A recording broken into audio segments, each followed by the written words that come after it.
Hello, everyone. My name is Susan Wu, and I'm a part-time consultant with the Edmonton Regional Learning Consortium, and I'm also a full-time teacher with Edmonton Public Schools as an online high school English teacher. Many of us have students with diverse backgrounds and learning needs in either our virtual or in-person classrooms, and some of you may have joined us earlier in the spring when ERLC was offering free webinar sessions, assessment sessions with Rick and Thomas Gusky to support learning at home. So this is meant to be an extension of that differentiation assessment webinar. And so if you missed our first one, it is posted on ERLC's YouTube channel. So welcome to differentiated instruction, taking it to the next level. And we are joined with Rick Wormley. And Rick, as you know, is the assessment guru that many of you know him to be. And he's newly retired this year from many years of being a classroom teacher, an educational consultant, and author, speaker, and instructional leader. So welcome, Rick. Thank you so much, Susan. I appreciate the chance to be here. And as she mentioned, we did do a session on differentiation back in the spring. So I am going to review just a few of those principles, but I've consolidated it, don't worry. And after that, we're going to launch into the three main categories, which as you saw in the description, was going to be executive function, gifted, and working with English language learners.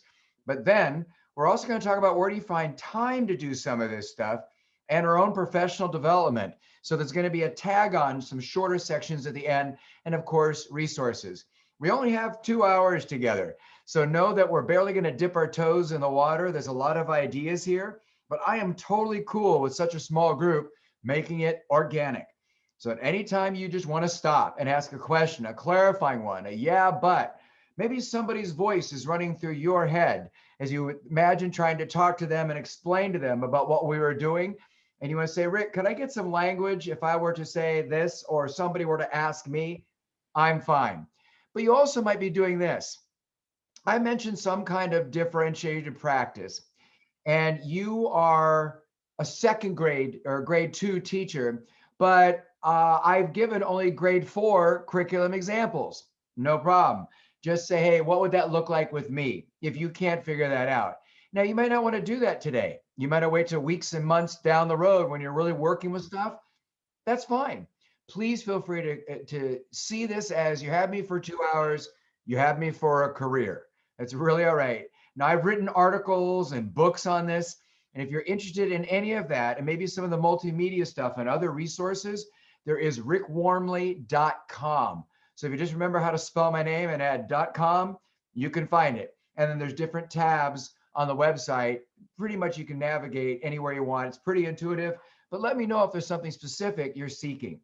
Now we have this first slide, and the handouts were sent to you. So if you don't have the handout, write a quick note to Susan Wu there in the chat box, and she'll help you figure out how to get the handouts.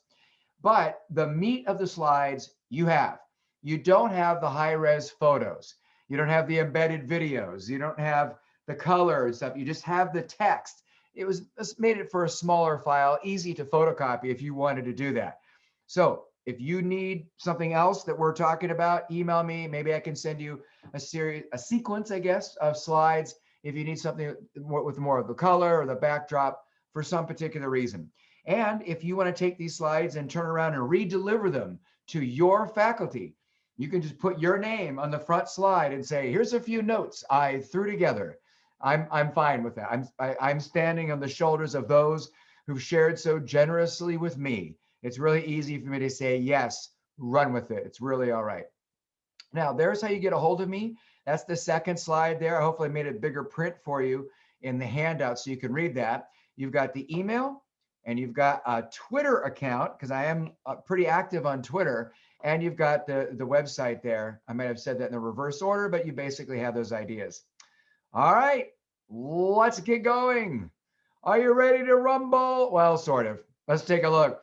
Let's remind ourselves of some of those principles in the very shortened way, the truncated way. So look down below. Differentiated instruction has become a political hot potato. So a lot of schools call it what it truly is. It's very basic root, responsive teaching. So if I came to you and I said, hey, tell me something about Laramie, Iqbal, Umber, Miguel, David, whoever it is, tell me something you know about them and how it changed your instructional design this week. If you find that threatening or uncomfortable, or like, can I get back to you in 4 days after I talk to my colleagues? Well, that's a red flag, something's up. So it's the idea that this trickles off your tongue. It's the top of your mind. You literally are saying, hey, I know this about these 4 students, so here's how I did something different for them for just 10 minutes in my lesson. You're good. We're fine. That's responsive teaching, that I don't teach blind to the students I serve. So you could ask me, what do I know about my students? And I would be up to speed. And then you could ask me, now, how does that manifest in your lesson? And I could show you that without any hesitation. Some of the principles from the spring, and we did lots of slides on this, but I put them in one little rectangle here to the left. So let's just remind ourselves of these. And again, as Susan said, if you would like to go back and watch that 2-hour differentiate instruction lesson design, tiering, and scaffolding overview, please do. This is pretty much part 2, although it can stand alone. Don't worry. It's good. You don't need to have that background in order to make sense of this and find meaning in it. So the top one there, we're hired to teach the way students learn, not the way we learn or their classmates learn. So it's about their success, not ours. And when learning doesn't happen, we actually look at our decisions, not just blame the child. Very easy to slip into deficit thinking if you're not careful. The third one there, you have to have instructional versatility, a large repertoire and intellect and a sense of creativity, because things will happen like, hey, they didn't learn it the one way I taught it. What else do I do? I'll blame the child. Or the child is giving you excuses about something and you've got nowhere to go with that. So if I were to come to you and say, hey, what are 15 different ways to assess this? What are 15 different ways to teach this? I'd expect you to come up with it. And if you're sitting there going, no, there's only 1 or 2 ways, I'm realizing you've exhausted your imagination. You may need to drink from the creativity cup. Please, sir, some more as you go through that. And we can build that, no problem. Now, if you're complacent or you rely on other teachers to do this for you, then a lot of these kids just simply aren't going to learn. So we can't be complacent or indifferent to this. There's a sense of urgency here. A reminder, too, that kids are popcorn. They're going to pop at different rates. So you're not going to hide behind a uniform timeline. No, you didn't learn that particular material in the 1 week I allotted to teach it. So there's no hope for you. Stinks to you. You better use your time more wisely. We're moving on. It's very similar to saying, hey, you didn't learn to walk exactly on the same day as the neighborhood children, so you're a non-walker forever. And we're going to treat you like that. No, whatever timeline it requires, you are given full credit for that. So I am suggesting, I want to make sure we're very clear, that you be gently insubordinate to the school calendar, that you teach so the students learn, whether it takes longer, shorter, in between, a different pathway, it really doesn't matter.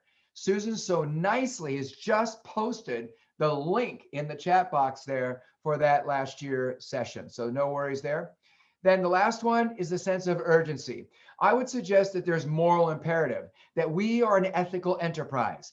So it is unethical, it is unconscionable for a highly accomplished professional educator in the modern world to say, oh, well, I don't care, sink or swim, while I simply document.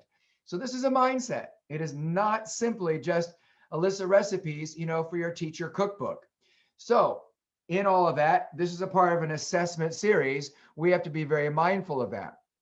So one thing to consider is, imagine you're creating a certain type of chili and you're inviting these dinner guests to come to your house. This is post-COVID, or just think back in the day, like 9 months ago when you might do this. Would you lay out all the raw ingredients? Here's the hamburger meat, or perhaps your house likes turkey instead, or some other kind of protein. Here are the cans of beans. Here are the cans of stewed tomatoes, garlic cloves, but I didn't mince them or crush them up or anything. Yeah, and the other seasonings, they're all there. Yeah, I just put them on the counter and say, there's your meal. Thank you. No, those are the raw ingredients. I would suggest these are your standards. Now, what your learner outcomes. What you're to do is, your dinner guests. You know what they would find meaningful and connecting. but you also know what will be the most nutritious meal for them. So meaningful and meets their needs, their growth needs, their survival needs. So you take all those ingredients, and the craft of teaching and differentiation is putting together different ways, gluten-free, not gluten-free, no spice, vegetarian, not vegetarian, lots of meat in it, whatever it is. I rearrange it, present it to you. That's me being the chef.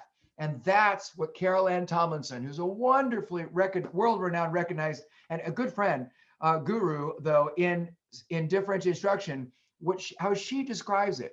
And I think that's a lovely analogy. So are you taking your learner outcomes and saying, how can I make this very, very appealing, very connecting, meaningful, but also what do they need right here, right now in their journey? That's exactly what we're doing as we kind of put this together. So I want you to think about this flow of all these pixel dots along this line, and we're trying to get them, we're teaching plate tectonics, and in this moment we're teaching subduction zones, where one plate might go under another, causing volcanic, earthquake issues, all that stuff. So we've got the goal on one side, but now a student on the other. And we've got to get that student there. So, how might we do that? Well, the rest of the class is flowing along. So they're doing all the different activities. That's their river that you see in front of them of instruction. But now this student, well, he's going to need different pathways. Some of it might parallel and be very similar to what the class is doing, crosses over and does exactly what they're doing. And then some of it's kind of outside the stream or the flow, but still moving in the same direction, ultimately ending up at the exact same learner outcome. So these are like railroad lines that are parallel, sometimes crossing as they go, but they're flowing along, going through different terrain. All right, that's one of three choices. The second one is you might adjust the kind and level of support. So they need this kind of ladder. They need to, stream behind the front bird flying in formation. We can do that. They might need different assisted technology. They might need a little pulling and pushing. So levels of support. Oscar Wilde, remember, had that wonderful quote, the goal of any teacher is to put himself out of a job. So I'm trying to give you lots of support and then pull it away so you can fly solo. Now, still a third track to consider is some students need more time, less time, or more iteration. So they try it, whatever it might be, but then they have to go back after and get some coaching and try it again and try it again and try it again. So it's a little more rocky, but they eventually get there. Well, notice all three colors, all three pathways, all still end up at that final learner outcome. So as you look at this, okay, I can adjust this. I'm a reasonable person. Time, practice, support, the literal creative methodology or route to this. But note that none of this has anything to do with the final letter grade or score. That grade is what you know at journey's end, what you know and can do. So we put a real big X on all of this. It has nothing to do with how you got there. It's only what you know and can do at journey's end on that one arbitrary timeline, that one calendar date imposed by the previous generation on the next one. Oh, so as you get into this, you begin to realize that, there's no conflict. There's no confrontation between equity stuff we do, differentiation, and ultimately the accountability. Are the kids learning it? And my reporting on a report card, where are you right here, right now?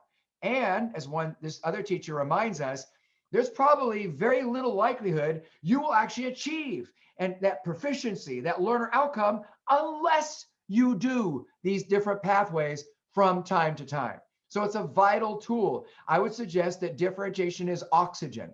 It is the way you kind of get through it. And one of the things we've learned is that you can't separate assessment from instruction.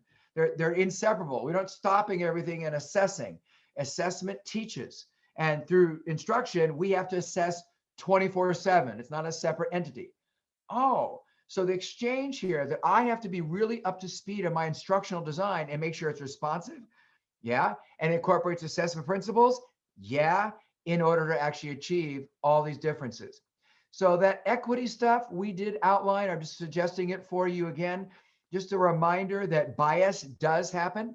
It's innate in all of us to some degree. Our sense of normal, we kind of perpetuate on other people and say, well, your normal is not my normal.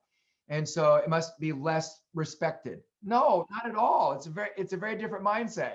So a reminder that, yeah, a lot of teachers say I might adjust time, I might adjust instructional methods, I might even adjust the way you present your evidence.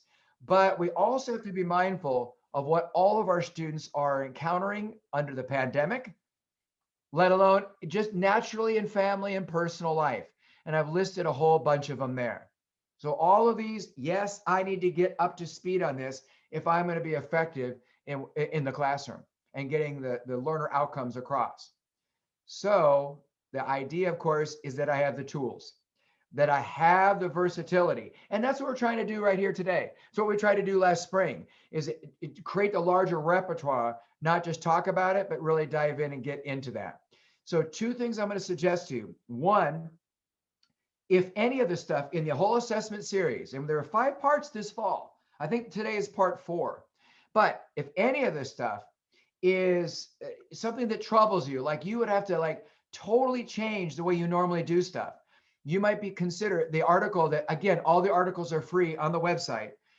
The article on the grief of accepting new ideas. How do I let go of one thing in order to accept something new in teaching? That can be very hard. I need to kind of recognize that and honor in others and myself. The other thing here is, how do I cultivate my own sense of divergent thinking, creativity, my intellect, so I can solve some of the problems and not rely on some book or some consultant to tell me what to do? I want to be autonomous as a professional. So there's an article there on how, just for its own sake, how do you feed your intellectual soul, so to speak? You might want to grab that. Feel free to grab any of the articles and just share them with others if you like. Again, it's all free, but I'd love to talk to you about any of their ideas anytime.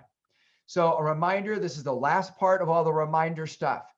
There was a specific lesson plan sequence I recommended to you, and there were 3 parts. So the first part is all the stuff you do before you design the actual learning sequence.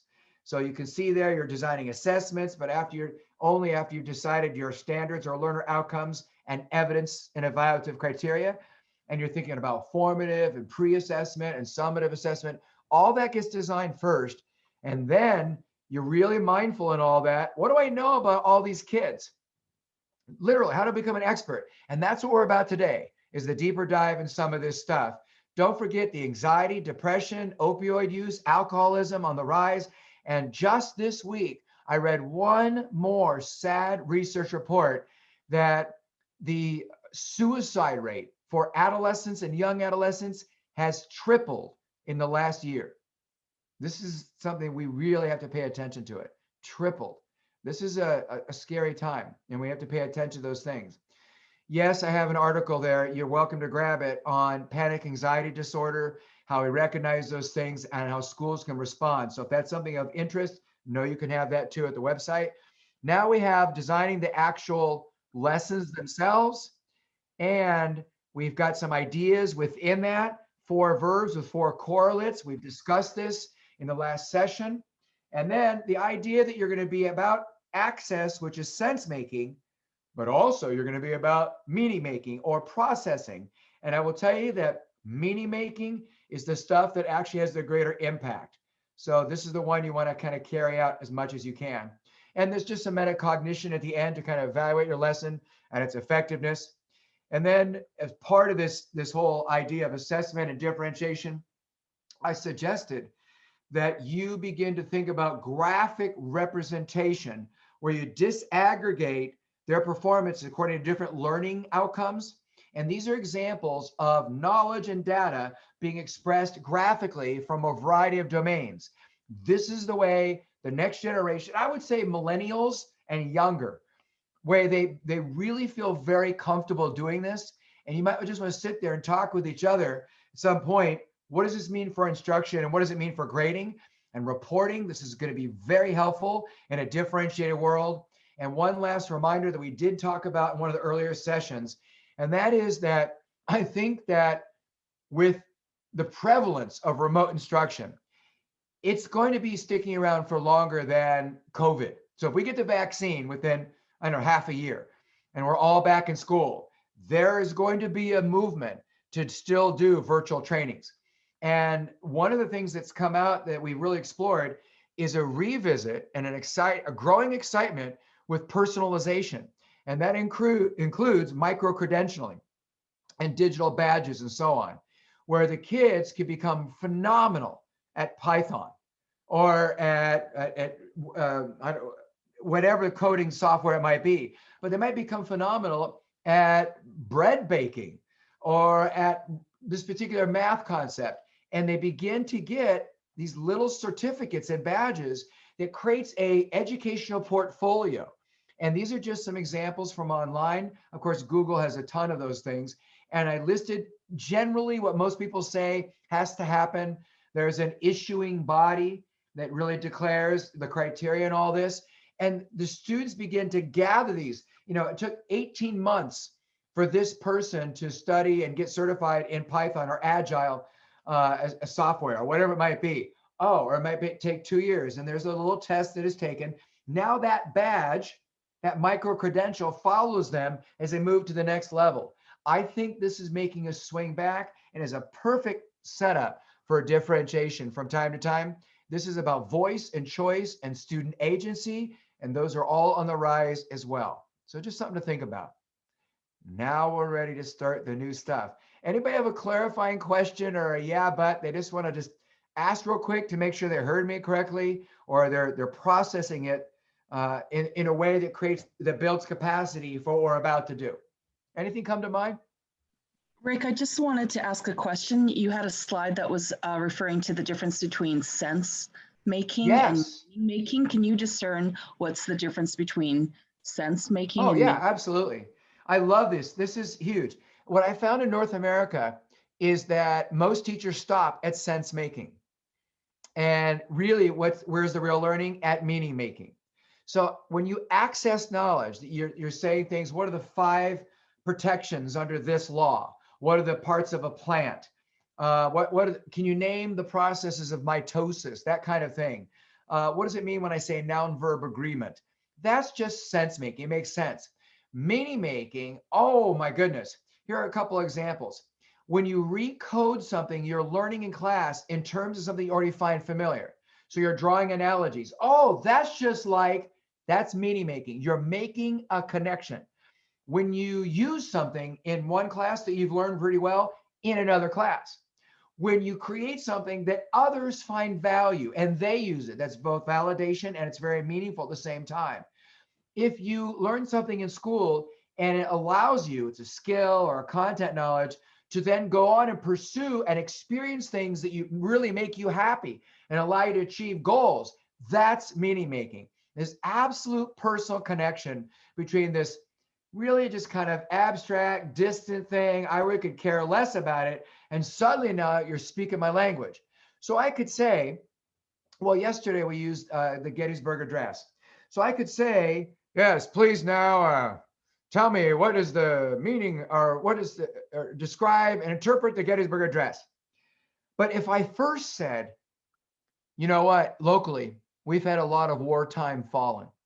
And we now are going to create a cemetery dedicated to those who were killed in battle and military campaigns, whatever it is. And this is a very troublesome thing. It's unsettling to do this, but we really want to honor and keep this a sacred place. I'm wondering now if we could really get to know the people, the individuals, the whole fully dimensionalizing their lives and the contributions they gave. And then find the words. Can we summon the words? Can we research and then put together, whatever it is, the words that would keep the sanctity, the sacred nature of this special cemetery? What words might we say that would move us in all respect and honor for these dedicated men and women? Then I bring up the Gettysburg Address, which was Abraham Lincoln dedicating a cemetery to wartime fallen. When they read those words after going through that experience, they are all in. Oh my gosh, this so speaks to me. That's meaning making versus just the sense making. Does that help? Yes, thanks for the clarification. Okay. So here's the thing though. In your lesson plans, I better be able to circle sense making because you have to have sense making before meaning making. but I better be able to circle your meaning making as well. It doesn't happen as often because sometimes you have to build 3 or 4 days of building sense, understanding something before connections are made. Yes, but I better be able to circle meaning making. And if I can't, I am going to doubt your student's capacity to move this to long-term memory, and that it would be anything that would be useful to them in life. And you don't want to be teaching stuff that isn't moved into long-term memory. That is your testimony as a teacher. So make sure you can see both. Any other questions come to mind, or you just want to clarify? Okay. Again, you can just unmute your mics at the bottom of your screen where you see the microphone icon. You can just unmute your mic if you'd have a question for Ray. All right. Well, let's go ahead and do our first category, which is English language learners. And some of these ideas are very applicable no matter what it might be. So if you are doing, French immersion, of course, bilingualism, but let's say you're in another country and you're teaching there, and this is not the dominant language.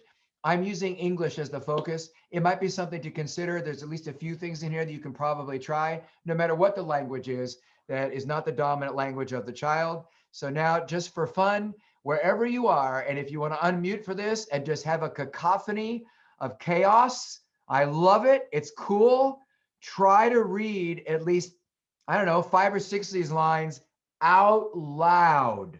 So not just read them silently. You got to read them out loud, pronouncing everything correctly. Take a chance.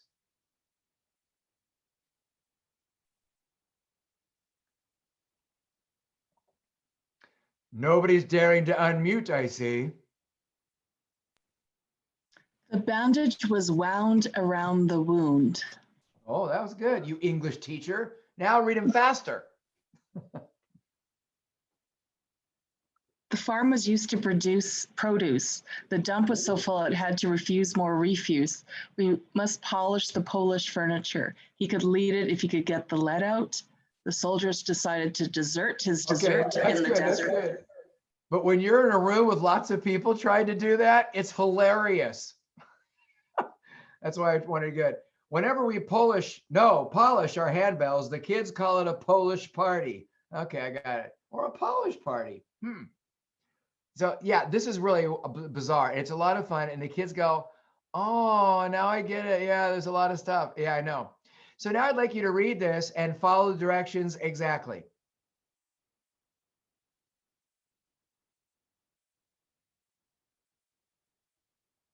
Some of you, when you read that, your response is what I've written here in yellow. So your response back to me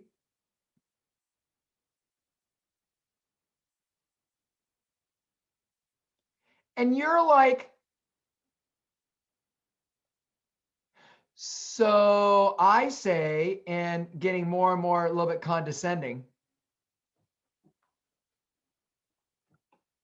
And you're like,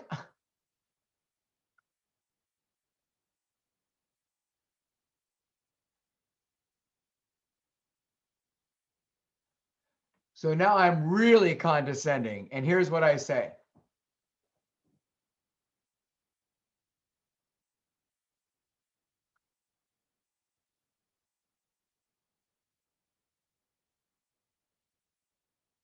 Yeah, this is not cool. But one of the things we find is that we are inadvertently insulting.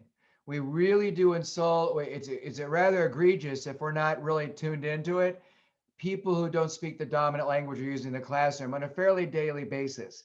So we can't do that. We have to understand they're full of intellectual might. Everything's okay. We're fine. But we really have to give them every opportunity and make them feel like being in their company is time well spent and that they're completely capable.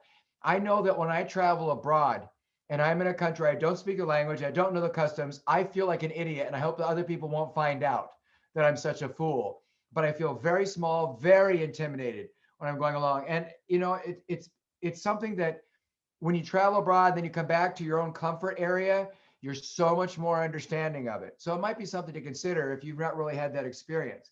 So sometimes they don't get the right teaching from us because we weren't attentive to what was going on. And there's so much anxiety. what we find is that they're exhausted by like noontime to the level we are at about dinner time. So we're wondering why they're tired all the time in the afternoon. Well, they're expending so much adrenaline, flight, fight, or freeze. Their amygdala is like, whoa, on all the time. And that can be draining, and especially of cognitive centers. So one of the things that make sure we're getting across is that in North America, we tend to be overly dependent on linguistic representation. And as you know, Bob Marzano and many others are promoting non-linguistic representation. So I have to move away from this idea of if a child stumbles with language, it doesn't mean he lacks the intellect behind those words. So I say something and a child responds back, but it's very slow, or there's a lag time. Well, what he's doing is he's trying to translate your words into his, come up with an answer that may or may not be the same thing as what you want him to say, and he's trying to figure that out. And then he's trying to give a response back that will not embarrass him in front of his friends. That takes longer. But again, in North America, in some communities, maybe not yours, we're uncomfortable with silence when we should realize that's actually a sign of respect and honor. I'm going to trust in you so much to come up with a robust response. I'm going to give you that time.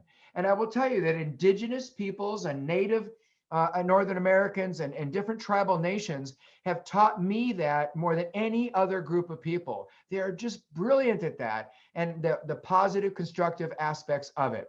So, oh, Deepali, go ahead. Do you have an experience you wanted to share? Yes. Um, I come from India, Hmm? but English is my first language because that's what my mother taught me to Hmm. speak, read, and write. Of course, I have an accent that clearly identifies that I come from South Asia. Yeah, yeah.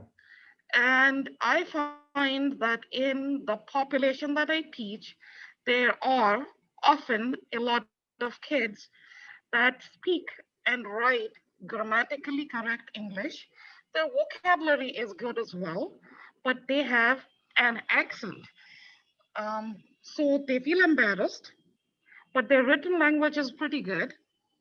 The difference is that some phrases are very North American. In Britain or in Australia, the same exact phrase may have different connotation. So that kind of nuance the kids are not able to catch. Any cultural context they don't know, and therefore they get labeled as ELL when they are not really English language learners. It is not like North Americans don't have an accent. So instead of saying that you have an accent and you don't have an accent, what should be said is you have an Asian accent, you have a South Asian accent, you have a Canadian or Eastern or Western or whatever accent. Pointing to them as them being different and having an accent makes them feel even more uncomfortable. And often coming from a more old school style of education, their grammar and vocabulary is much better, but they have to sit through learning stuff that they already know rather than catering to the adaptation of the language to the context. So there's several things there. One is literally the testing, the assessment that goes on to decide whether or not they should be in an ELL program when it's merely just a cultural difference and the accent. It is not lack of English. Reading, writing, speaking, they're fine, but it's from a different country and culture perhaps. Second are the microaggressions and the idea that, oh, I think this is normal, so your way of speaking that is a different accent is abnormal and less than desirable.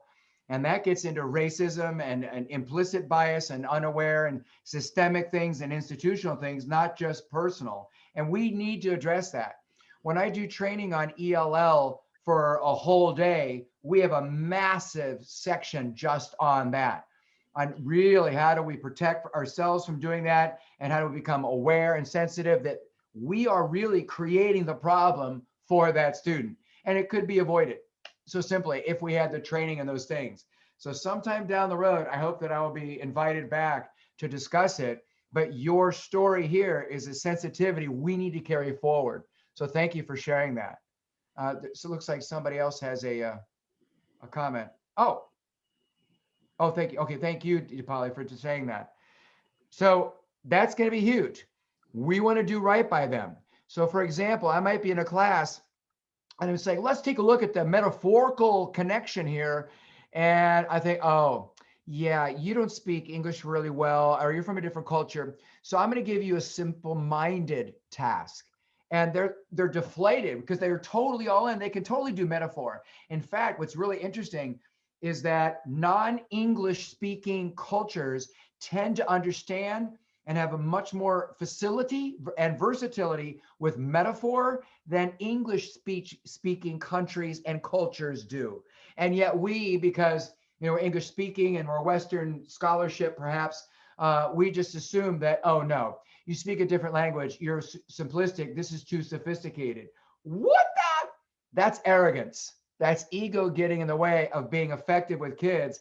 And it's a disservice. It's a form of oppression to some degree. And we just have to be very careful with that. So there are times when I've been a history teacher and we've studied ancient cultures and they're just like, oh man, why didn't they understand this? Why didn't they understand that? Which is ego talking. And I said, do you understand? They were light years ahead of some of the things that we're talking about, and they were incredibly sophisticated. They were unusually smart. The things that we learned from Muslim and China and all these different places, then now today we're all grabbing it as ours. No, the origins were way back in these other places. Oh, so just because they don't have the same values and the same tech, it doesn't mean that they're not sophisticated just as much as we were. So this is that sentiment I just shared with you in this particular slide, kind of laid out if you wanted to carry that forward. And then one reminder that bilinguals, so yay Canada, you are setting the standard, plus all the other countries who do this. United States is way behind, woefully behind. But bilinguals tend to outperform monolinguals in a lot of tests of language and nonverbal intelligence and other things. There's so many advantages here. So the idea is that we would see that you have another language, another culture as strength, not as a burden to bear or a deficit in some way that's getting in the way. We don't want to approach that at all. And one of the things I'm fascinated with, because I simply love science, I was a biology major at Virginia Tech, and my mom's a pathologist, and I love science fiction, is all that we're learning by studying the culture and languages of others around the world who are actually in our classes. And one example of that, just to give you a hint, a taste, is time. Time is actually understood very, very differently. And if you get into quantum physics and other things, and you look at Mandarin Chinese and the way they employ vertical scales instead of what we're thinking about as a horizontal thing, you're like, oh, I understand that so much better. And that opens up these doors. So it makes me think, what do we lose by not inviting these other perspectives in our class or seeing them as less than preferred, less desirable? Yeah, that's nice. But now get back to learning this properly. That kind of gets in the way of everything. So here's the thing. I'm going to just circle there at the bottom what this is. And this paragraph we've talked about a little bit. But basically, discussion in a class, you see there at the bottom, it says discourse. Discourse or discussion in a class is trying to participate in a game where only others know the rules. And that's scary. Many of you, you've tried to play a game and you get so frustrated, you feel embarrassed, humiliated. Okay, that's what's happening when we impose these, don't you know the cultural frame of reference and these various things are going on. So we're trying to be sensitive to that. So now I work with a lot of teachers in regular education who have English language learners in their class. Some of these strategies are good for a pure just English language learner class. That's fine. But most of these I'm thinking, hey, how do we work with the kids who are already in the regular science class, the math class, and so on as we go through it? So number one, I bet you anything you could have figured that out yourself. Just slow it down. Do you think that might be hard for me? Yeah, I talk fast. I know. I get enthusiastic when I'm excited, and it just speeds up my talking. Second, I might need to repeat, and that's okay. I can be patient. Now, I did write an article on patient teaching, and what that means, if that's something of interest to you, it's on the website. Third, extended time periods. I bet you would have extended that as well. Fourth, Idioms, colloquialisms, if I use them, I must take the time to break them down and explain them. It's raining cats and dogs, whatever it is. Do you see the parallel logic here? Well, wait, no, I can explain what that means. Not literally, the two sentences are right on top of each other. I need to go out of my way to do that. Now, I will tell you, what's really interesting is I taught middle school for a number of years in addition to other grade levels. In middle school, almost all of these work for young adolescents who are figuring out the rules of the games and don't understand all the colloquialisms, yet we think they do because they say things sometimes that make them sound older than they really are. They're trying on the clothing of a more mature self. So I'm going to suggest that maybe if you teach grades 5 through 9 of any sort, which is internationally accepted as middle school, that you might actually take these just for the general regular ed class. So in my middle school classrooms, you better believe I explain every idiom, every colloquialism, as much as I possibly can, cultural references. We make sure nobody's left out, nobody's left in the dark. And then gesture and point. Seriously, if I'm doing angles, I'm right angle, I'm a straight line. Am I obtuse? Am I acute? What am I here? As we're doing, yes. If there's any way I could gesture or physicalize, I will totally do that. Now, here's one of 2 short video clips, and we'll take a look at just a little bit, just to get an idea of a teacher doing this. Now, these happen to be all ELL students in the class, but there's stuff here that works perfectly in the regular class. Let's take a look. Think about what it's like to enter a new school. It means new people, new routines, and new rules. Now imagine that you also can't understand what anyone is saying, including the teachers. That sounds pretty intimidating to me. For most English language learners, or ELLs, that's exactly the situation they face every day. An unfamiliar school, language, and culture. That's why a supportive and accepting teacher is so important to their success. By creating a welcoming and language-rich classroom environment, teachers can help make students' transitions a lot easier.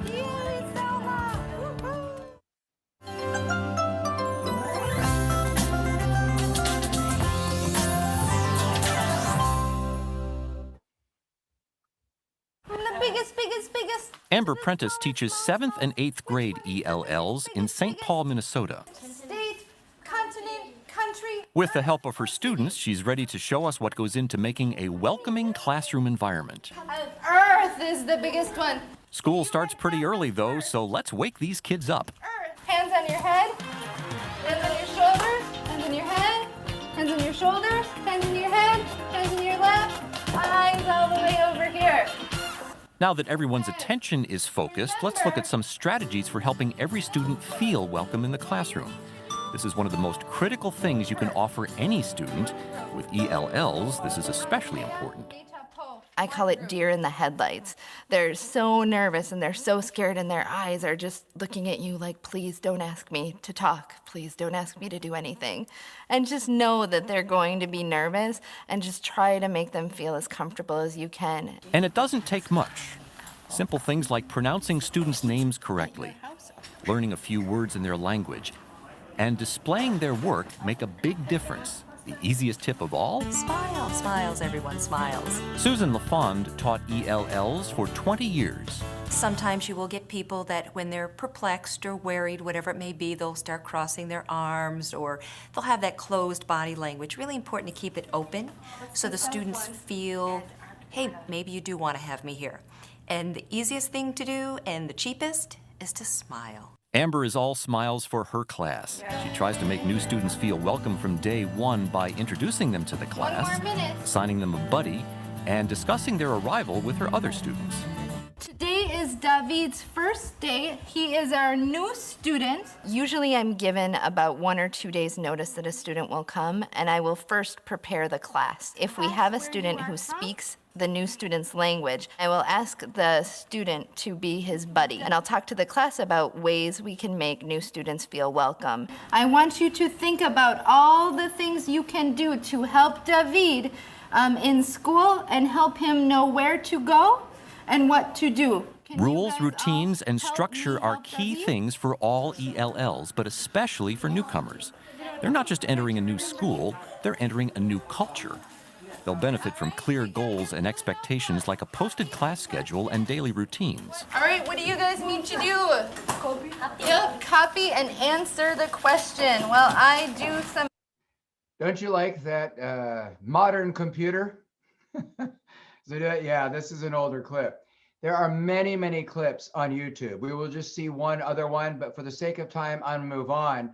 But the idea that you would say, oh, I have students like this, I want to watch a lot of these clips and pick up at least 3 or 4 ideas. Yeah, we can do that. We can do it in a small group. By the way, if you bring snacks, teachers will show up. Let's take a look at some of the other ideas here. Ask them to read text more than once. It's amazing how comprehension goes up with the second and third reading, because when you read something the second time, you're getting all kinds of new information that you didn't have as you read it the first time for each line that you read. So it's actually very helpful. Labeling over and over, biblioteca and so on, ventana. Okay, I'm into Spanish because that's what my community does. But yeah, it really does help. And providing lots of models, very physicalizing models. Now that gets to creativity, which we actually did a session on. How do I physicalize an abstract idea? That there is actual tools for that. And then lots of visuals. We talked about that a little bit too, pictures and illustrations and graphs. And then demonstrate what we mean, not just say it. So we do it out loud, and you see down below, they have a greater chance of learning and recalling terms if they use their arms and so on. We did a little bit of that with the angles. Make it feel like we belong. We've discussed 12.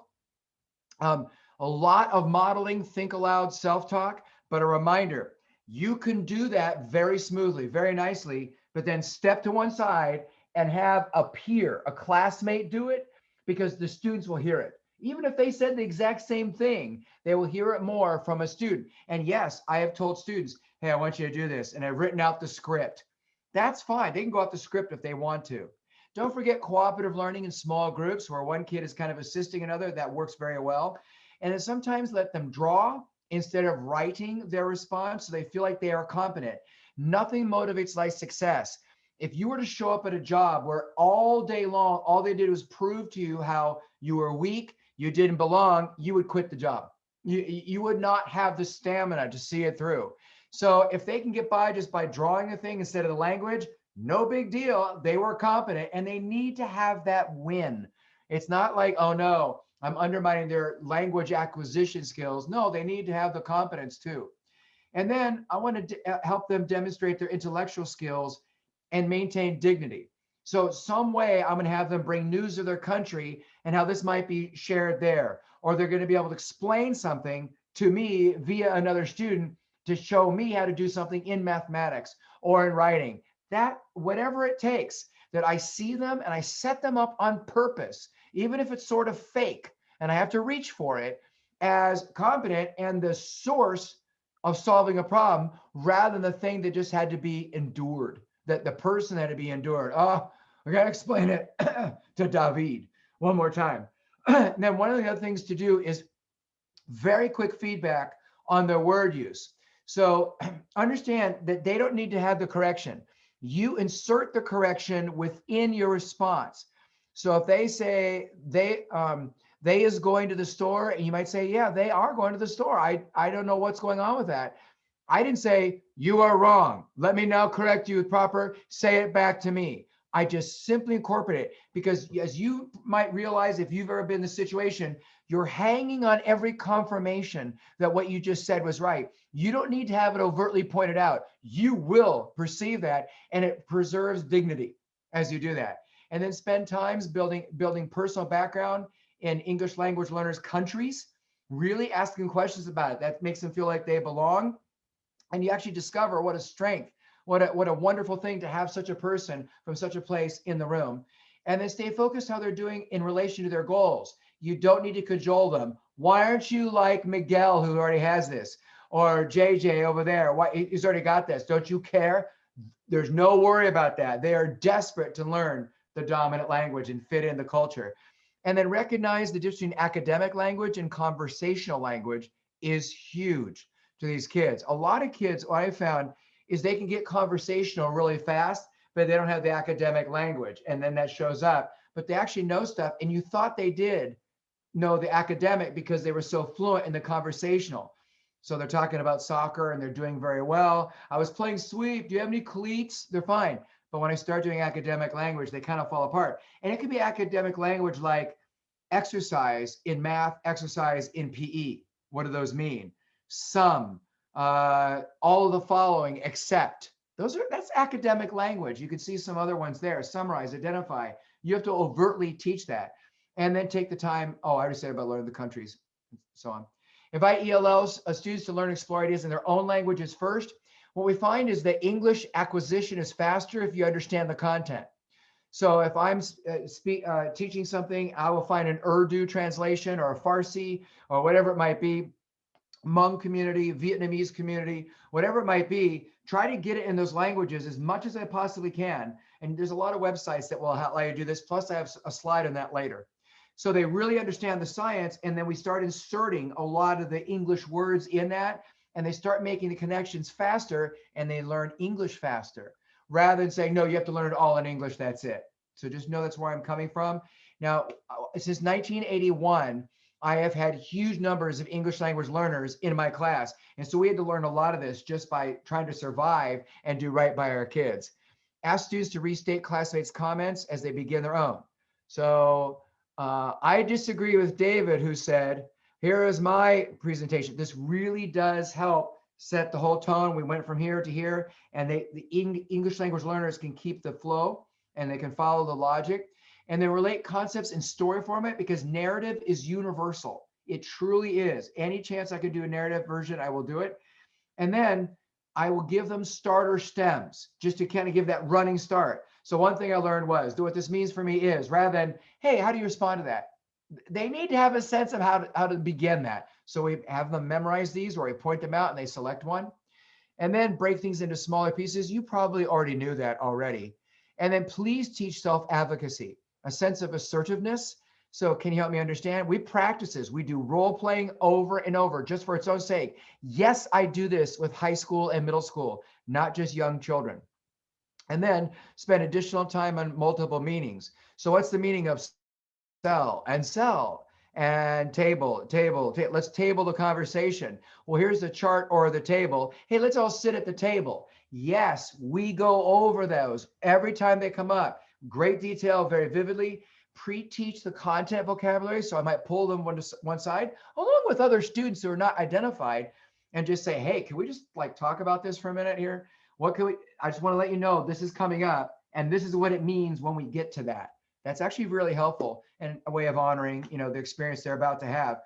And then frequent modeling, self-talk, we've kind of talked about that. Multiple drafts, redos, and retakes. And now the second of our quick videos, here's another teacher's take on it, which I think is very effective. You don't have to be Joe, jump up and down, cheerleader, actor, extrovert all the time, but it helps from time to time. About 90% of what I do is quiet behind the scenes facilitation. But 10%, this kind of stuff, yeah, I think it's lovely. Or longer or more, it's your style, but this might help you.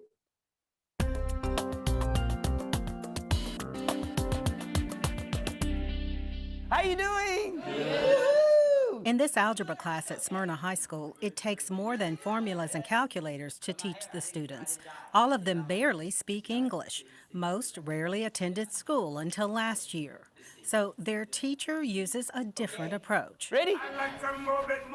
You don't let me dance by myself. I use a lot of music. I use some movement with hands. We got to move it. Where are we going to move it? Up or down? Down. It's so surprising how much it resonates. Notice he said up or down with songs. Robert Drake admits he's a very physical math teacher, no matter who his students are.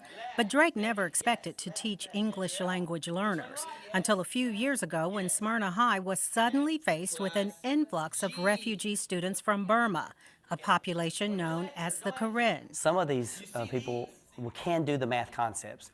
Some of these are struggling because they haven't been in school since 4th grade. They've lived in a refugee camp. Left. Wait a minute. How do you say left in Karen? As I try and struggle with their language, it's okay for them to struggle with my language, and it's okay. And I think they like it that I have to, say in words and try to say the words. Ajit, right? Ajit, left. I think it encourages them to learn. Left, right. We got to get that. When Drake's best efforts don't convey the message, he calls on a more advanced Karen student to help. This unorthodox method of teaching math is okay by Smyrna High administration. Drake says school officials know that for these ELL students to graduate, the school must offer more than teaching as usual. Smyrna High allows so-called sheltered classes that group together students who don't speak English for certain core subjects like math, science, and history. Colin Olson is an ELL teacher here who pushed for sheltered classes and hiring people like Drake who are willing to tackle teaching these students at the risk of a good evaluation. It's also a different kind of teaching, so not everyone is interested in doing that. And then with standards and testing becoming more important and more challenging and possibly pay being tied to it, I can't really blame anyone for saying no. Olson says the real need is more flexibility in state graduation requirements for ELL students, giving them 5 years instead of 4 to graduate and dropping some requirements altogether. They're very hard workers. Most of them understand the opportunity that they have here, and they will work. That's how it works in the real world. You work in the real world, do all what's asked of you and more, and you'll do well. And that's why in my class, I'm not going to fail you because of what your past is and what you know, and I'm going to fail you because you don't do my work. For the Southern Education Desk. All right, I would suggest that the real world is school. We should probably say the working world, not the real world, as a contrasting term. But you get the idea. It's one more of those many videos out there where you might grab a few things here and there. Let's finish this up. And again, if there are questions along the way you want me to clarify, let me know. But I do want to give you a break here in just a moment, just to stretch for a minute, run to the bathroom, get something to eat. And we'll do that in just a little bit. You want to increase the frequency of checks for understanding, double check, triple check. And even if you know they know it, try it one more time. And then provide the class discussion questions ahead of time so they can prepare some of their responses so they don't look foolish. They can actually rehearse it ahead of time. It's a way of respecting them. And clarify the evidence for the standard. You're truly asking, and stick to that. Don't be adding lots of other stuff, or don't be giving feedback on a myriad of other things other than literally what you're trying to assess. And then you can do the extended day programs if you'd like. And I have an article on where do you find time to work with kids when the regular classroom doesn't work. And there are more ideas on extended time and where do you find time. And then increase the number of bilingual teachers, of course, and all health services. A lot of them need that as you go through it. And then I would incorporate all those wonderful vocabulary acquisition ideas. So one of the things I did that really helped me teach regular students who knew English already was to get up to speed and buy every book I could possibly buy. For like 25 years, I did this on how do you acquire language. And these are just some of those ideas. Now, I have shared some of this in earlier sessions, so I'm not going to spend time going over it now. But if there's something here that speaks to you and you want me to explain it to you, I'll be glad to do that during the break that is coming up. The idea of teaching Latin word roots and prefixes really opens things up. All those summarization ideas, and we did talk about these yesterday in the summarization presentation, which again has been recorded. The word link, all of that is there. This one I like doing a lot, and this one I didn't share yesterday. The subtle difference analysis. So what's the difference between a house and a home, or offspring and children? Aren't the cubs the children of the lion? So why don't we call them the lion's children, but we say lion cubs? What is up with that? So these are some of the ones that come up, and we collect these throughout the whole year and really talk about nuance and finessing and subtlety in between the two. And then I'm a believer in sheltered instruction and SIOP programs, which again is instruction in their language, and you weave in the English as much as you can, which speeds up the acquisition. But one of the things you have to remember is it takes about, I'm going to say 3, but often it's more 5. So 3 to 7 years to really get completely fluent and comfortable with English. So it's not just within 3 years, although some students can do that, but it might take 4 or 5 for the more regular child to really get to that point where they're getting equal to their classmates, their peers who have been raised in English homes and schools since birth. So the sheltered instruction, the SIOP program, the basic sequence is listed here. If you would like to explore it in more depth, This is what we used in a lot of my schools. I'd be very glad to talk to you about it. But if I have a class that has English language learners, you better believe I'm going to be very focused on these elements being a part of my lesson design. And can I just say, again, it works with a lot of other kids, not just English language learners. And then 39, remember there's only 40, is authentic talk. If you look at this, can you just look, it looks kind of stilted and fake. Take a moment.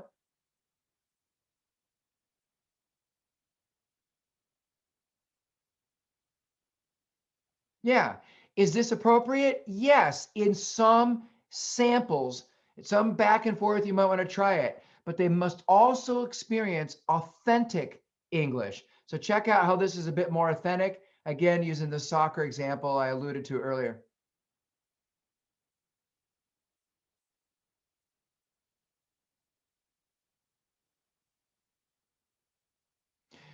So in reading and writing and speaking, they need to be aware of authentic English, not just the stilted English that we just mentioned before. And then all those translation possibilities. I've used each of these in the course of my career, and I'm giving you testimony that they work depending on where you live in your country. So I live near Washington, D.C. I'm literally 20 minutes from the White House. So we have pretty much every embassy for every country in the world, and I've been able to do that. Although I will tell you, embassies are backing off in helping teachers. Sometimes it takes weeks to get a response, but it used to be very prevalent. I don't know if that will come back again. I love going to a bank, and even rural banks that you think they're not very metropolitan, they don't have a lot of people from a lot of worldly. No, they have accounts with people all over the world. So it turns out most banks have a lot of people who speak different languages. And for the really important stuff, I look really mournful and say, I'm a teacher, could I have some help? They will help. So these are just a variety of ways you might be able to do that. And then don't paint them all with the same broad brush. Many kids in ELL are further along than other ones, but you don't do this. All my English language learners will do this in the lesson. No, I have to differentiate within the group. Oh, so there's some examples of maybe increasing more complex prompting. And then these are my favorite practical modern ELL tips. These books, this one just came out from Larry Ferlazzo. Awesome. Hundreds of practical ideas. Can't recommend it enough. These are wonderful. The one on the left is a little older, but it still holds up. And Steve Krashen just got it going, man. It's terrific. Then these are just came out last year, or one of them I think came out this year, the one on the right. But both of these are really good. And one about getting rid of the myths and misconceptions, the one on the left, highly recommend. And then many of you know ASCD, Education Leadership. They have themes every issue. This is a wonderful practical one that just came out this year on English language learners. So I'm going to recommend that to you. And then if you want to go to the ASCD website, look at the online training that they can do for you. I circled it for you there. If this is something that might be appealing, you might want to consider doing that. And then some other resources that I love using with that. Now, we're going to give you a stretch break of about 6 minutes or so. Let me see. Yeah, about 6-7 minutes. So we'll say 7 minutes total. And I'm just going to ask you to consider after each of these segments, what does this knowledge mean for me in my classroom? Are there like 3 things I could carry forward? That would be a lovely thing as a way to process this. I'll stay here if you have any questions. Go, enjoy, stretch, get oxygen to the brain after working all day long. We'll see you in about 7 minutes.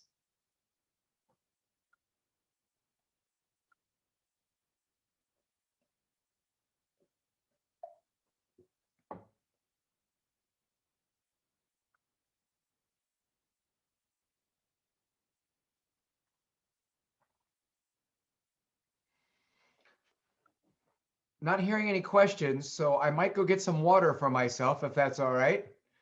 Susan, can you hold down the fort? I sure can. All right, I'll be right back.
Okay, I'm back. If anybody has any questions.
Susan, I think if I'm correct, there's only one more left in the series, and that's descriptive feedback in December. That's correct. I believe Okay. that's December 2nd, I think. I don't know. It's in the promotional video, which I can post on Twitter later on. Sure, Yeah. I can put a link to the registration for that in the chat box as soon as I Oh, that'd be log. great.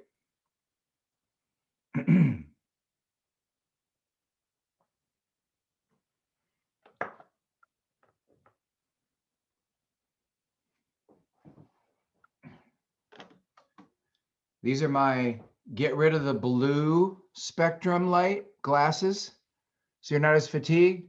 Does it make me look more credible? I think it has a Anderson Cooper vibe to it, though.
Sorry, Rick, I missed your glasses. Where's your glasses?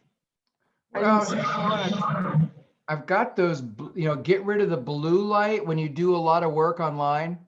Does it work? It does. My son works for NBC Sports Washington. And so he's got digital monitors all around him. And he was getting fatigued and headaches and everything. And he started wearing these glasses and his eyes weren't tired to go read a book later, afterwards. And he didn't get the headaches. So I bought a pair on Amazon. They're very easy to get. And yeah, it works. So when I do manuscripts or work on my presentations for hours on end, I wear these glasses, and more teachers are doing that to get rid of some of that Zoom fatigue. So it only works if you have 20/20 vision. Because I well, wear yeah, because glasses. wait, you can get them with prescription lenses. Really? Oh, okay. Yeah, I have the 20/20 in both eyes. So these are like, there's no lens magnification at all for myopia or whatever it happens to be. But it does get rid of, like when I'm looking right now at you and the screen here, everything's just slightly yellowish because it removed all the blue that comes through. So I like them, and I'm giving you testimony that they work. Oh, okay. Yeah, I wondered about that, but I just thought because I wear glasses, so it would be Yeah, harder. they do have prescription ones. So you can ask your optometrist, perhaps, or ophthalmologist. I have about 1 minute left, maybe a minute and a half. And then we launch again. Well, there you go. Karen's giving us testimony. Her husband got a prescription pair for computer use. Yeah, it's very unnatural. Notice that I'm standing up. So I'm at the, the elevated desks. And before I got the desk, the stand-up desk, everything was on boxes, on crates and things, more eye level. I feel healthy, thoughtful, getting oxygen to the brain. And it was killing my lower back. And it's hard to kind of summon energy to do stuff. And if you're standing, maybe you can bring in props and occasional costume and other things without it being too much of a production. It's a little easier to do. So I'm recommending elevated desks and computers, or at least the camera, as much as you possibly can. All right, I'm going to go ahead and get started. I think we're back. If we're not back, oh well, we're going to go anyway because I got lots and lots of stuff to share. So remember, what I'm suggesting to you is you can do this after we're done. You can do it, right away. Maybe you can do it tomorrow. Let things percolate through sleeping tonight, whatever. But that you, well, that's okay, DePauli. We understand totally. If you have to go, no worries. And if you have questions about something, you can always email because my email is included in the handout. So you've got that. Just know that you taking a moment saying, what does this mean for me? What could I carry forward would be very helpful. And if you have questions, weeks and months, as I said, down the road, I'm willing to talk about that as well.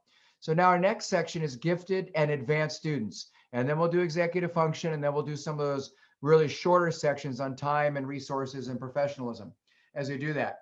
So oops, sorry, we had you're welcome, no worries. So if I were to say to you, identify your lessons, how they serve the unique nature of the student in front of you, you would have to tell me, and we kind of started with that. But now what if the students are recognized somehow, they're identified as accelerated, advanced? What would I see in your lessons that would be indicative of that?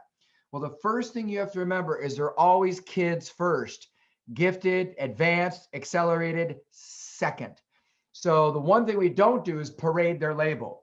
We don't say, well, that wasn't very advanced of you. That wasn't very honors of you, or very gifted and accelerated of you. No, they're impulsive 12-year-olds or 8-year-olds, and allow them to be those children who just happen to be, wow, wonderful, genius IQ and beyond.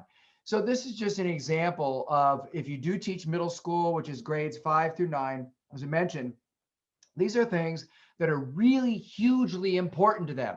And I would expect if I came to you and said, hey, are you teaching 7-year-olds? What is unique about 7-year-olds, and how is that manifest in your lesson? Or is it 17-year-olds? I would expect you to know that. And no, 17-year-olds should not be taught like, college juniors and seniors, and they should be taught like freshmen, the grade 9s. I would expect you to tell me exactly grade 12s or grade 11s, where whatever the age are, they're 17. Talk to me. What do you do in your class that's unique for that? And we can get up to speed on that very easily. But now on top of that, we have gifted or advanced or accelerated or genius, whatever you might call them. So I'm going to suggest as an activity that you choose any 5 of the characteristics you're about to see in these couple of slides here, and then identify how you account for them. How will they manifest in your lessons? So here's one distillation of the research, that common characteristics, and again, the moment you say this is universal or common, there is an exception to that. So with a grain of salt, these tend to be held in common. These are things that are there. And I'm looking at this going, where in my lesson plan have I done that, or really met that need in that particular moment? So take a look, see if there's anything there I need to clarify or kind of explain more thoughtfully to you.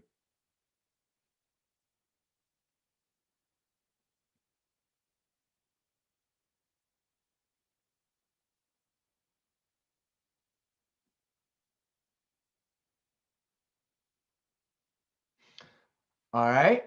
So the young grade 2, grade 3 child, you were talking about paragraphing.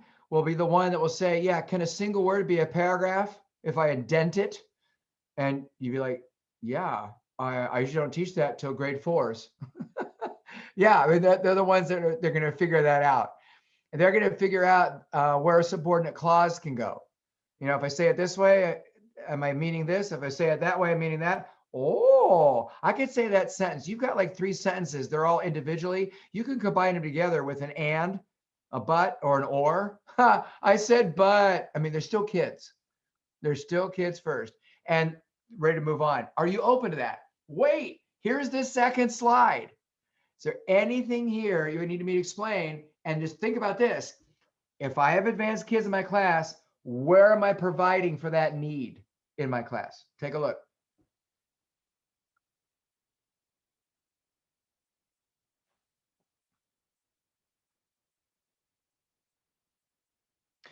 Yeah, Joe on the last slide was pointing out highly sensitive.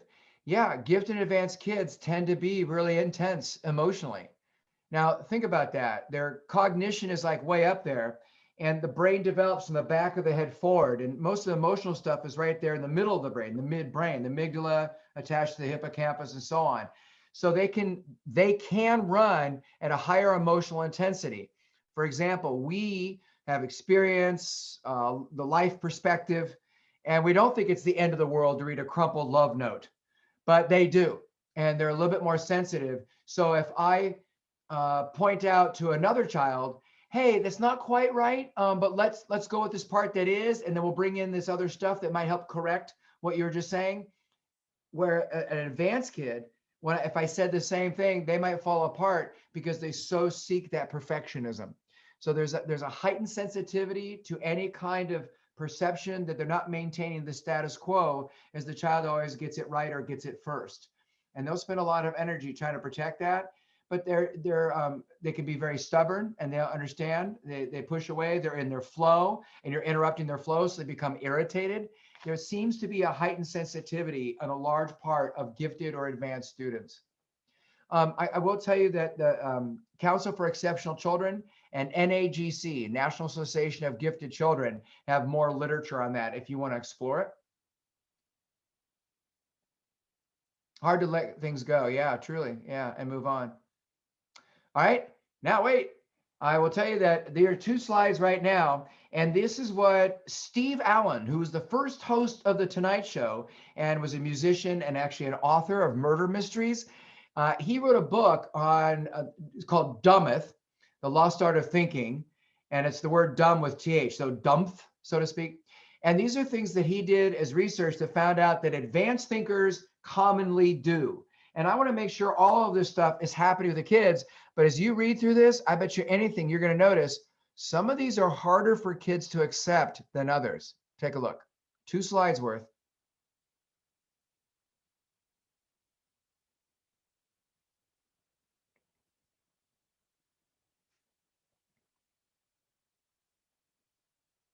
And the second slide.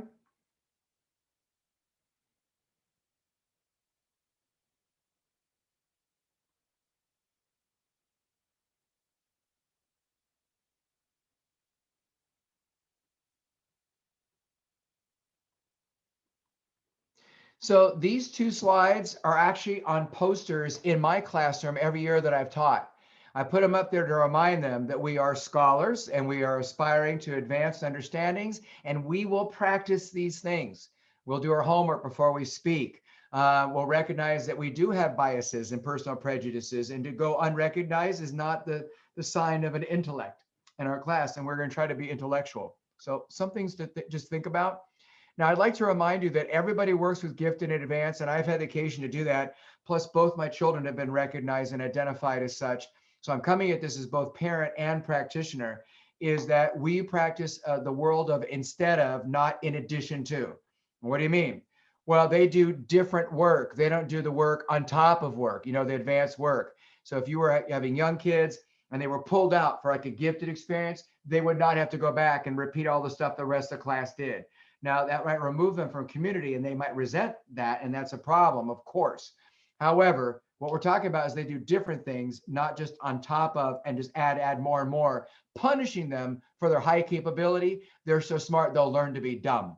So you'll see down there a quote from Diane Hecox, who's one of the big gurus and leaders in this. Take a look, right-hand corner of your screen.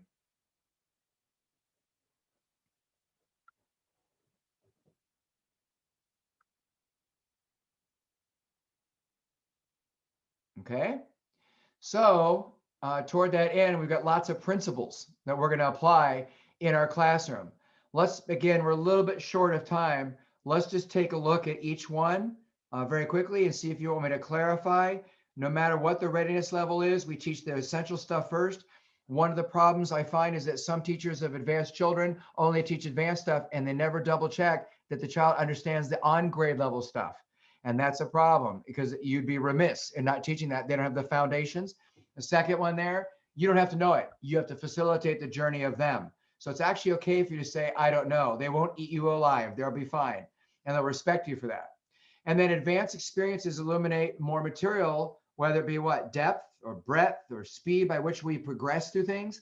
So if anybody ever said, hey, and then your name, what's the difference between a regular education experience with that content and a gifted or advanced experience? You should be able to come up with it. And that's one of the first things that most teachers offer: depth, breadth, and speed that you go through it. But there are other things, all right? And you're going to see more of them listed here. This is what Diane was talking about. And Diane and Richard Cash wrote this really good book. I highly recommend. Its cover is later, on differentiation for the gifted learners. 2014, it still holds up. It's very modern, but it really talks about what is enrichment, what is extension, what is enhancement. Now, here's the phenomenon that will happen. It happens to me, it happens to all my colleagues, everyone with whom I work. You're reading some of this stuff and you're going, oh, my regular students could do that. Yes, absolutely they could. So steal, take good ideas from all the resources on gifted and advanced education and do it with regular kids. Here's the difference. Truly gifted advanced kids like to do it almost all the time. That's where they operate.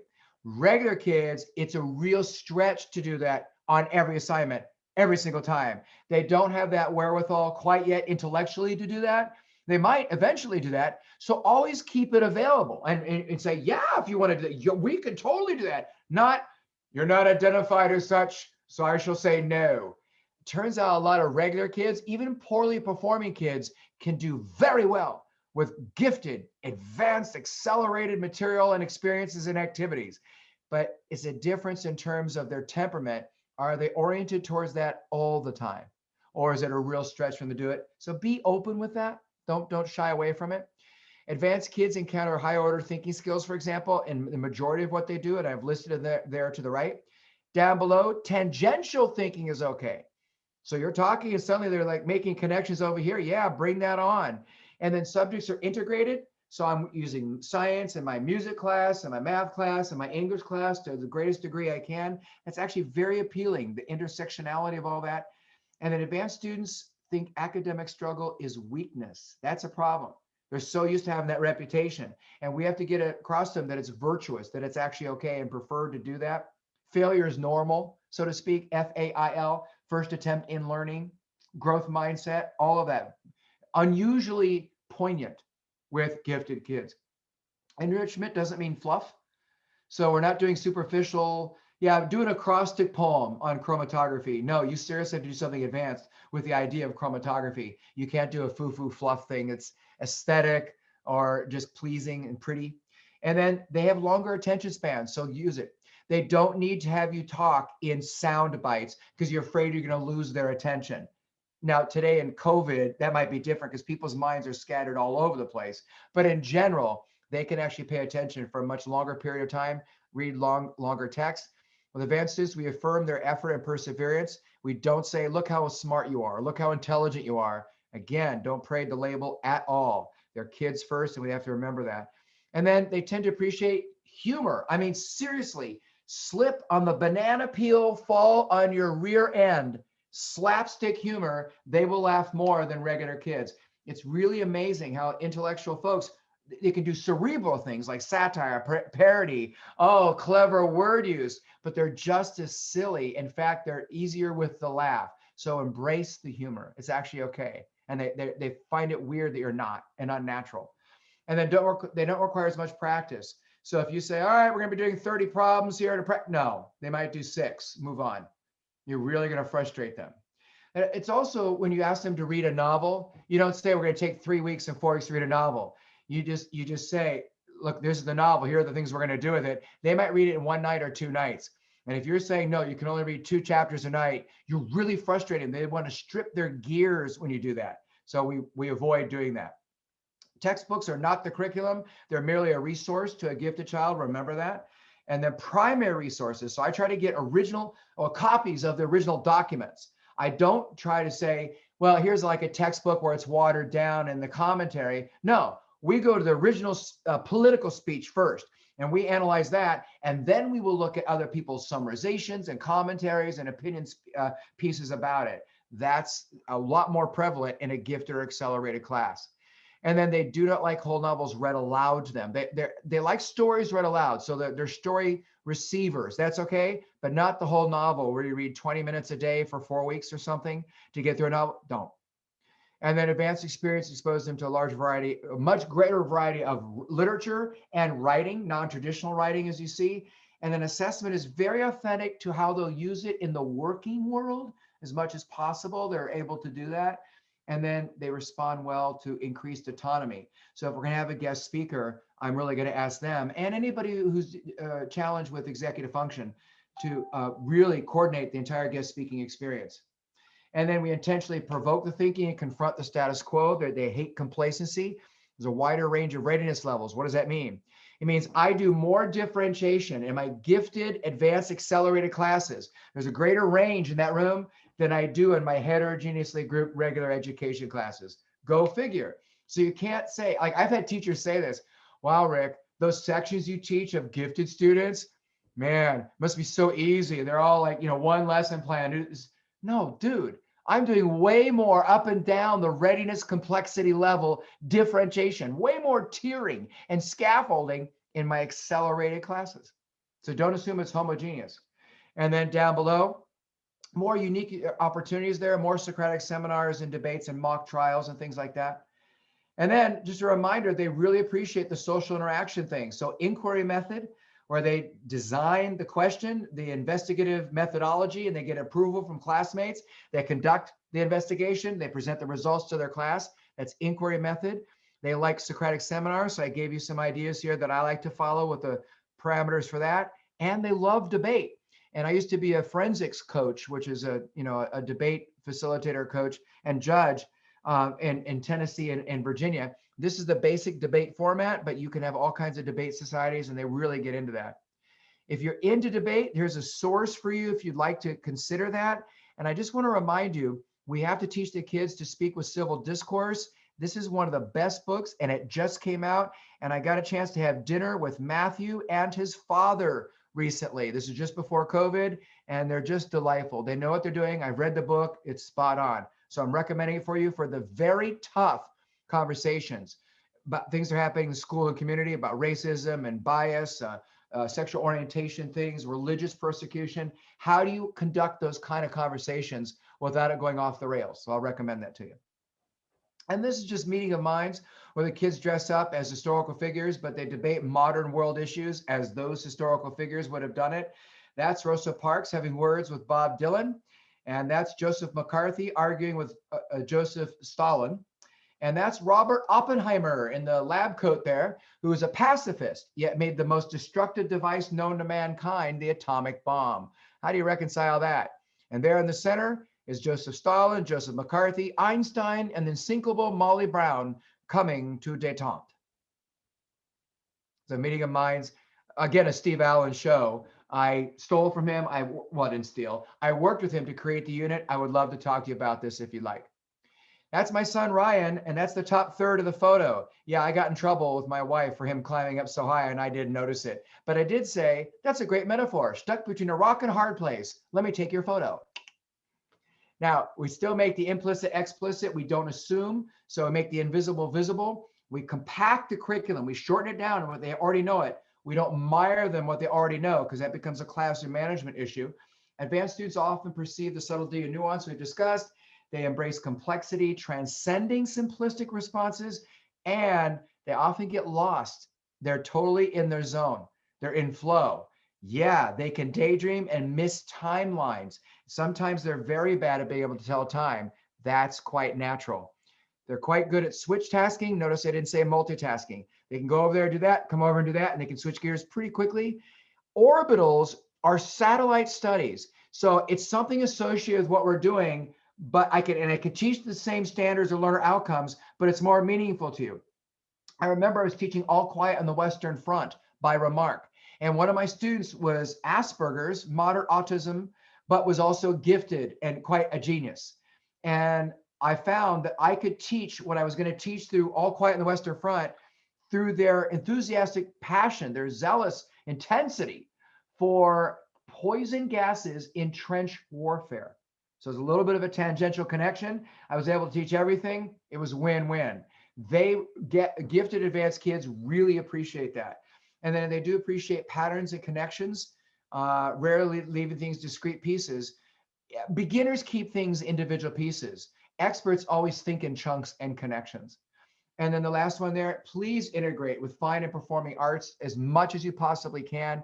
I have lots of examples of that if you'd like to explore that in more depth. Then universal design for learning is a great catalyst for thinking very differently about differentiation approaches. So I'm recommending it to you. And then Webb's depth of knowledge might be a catalyst for thinking, oh, how do I kind of up this for the advanced kids? Because that's where they're operating. That's where they really need it. So I'll recommend you get into it. Eric Francis is pretty much the go-to guy here. From my experience, he's the guy that has the best practical tips and can really walk you through this. So I'll say his name again. Eric Francis might be one to consider, but I did give you just some samples. And then Frank Williams' taxonomy of creative thought. I did this in the creativity one. So know that it's there if you want to see that session, what was going on, but some ways to kind of improve the innovation that's there and some other ideas as we close out. You have several slides here on grading and self-perception, but we're a little bit short of time. So this is in a book I wrote called Fair Isn't Always Equal, 2nd edition, but the slides are actually self-explanatory. You don't need to get the book if you don't want to.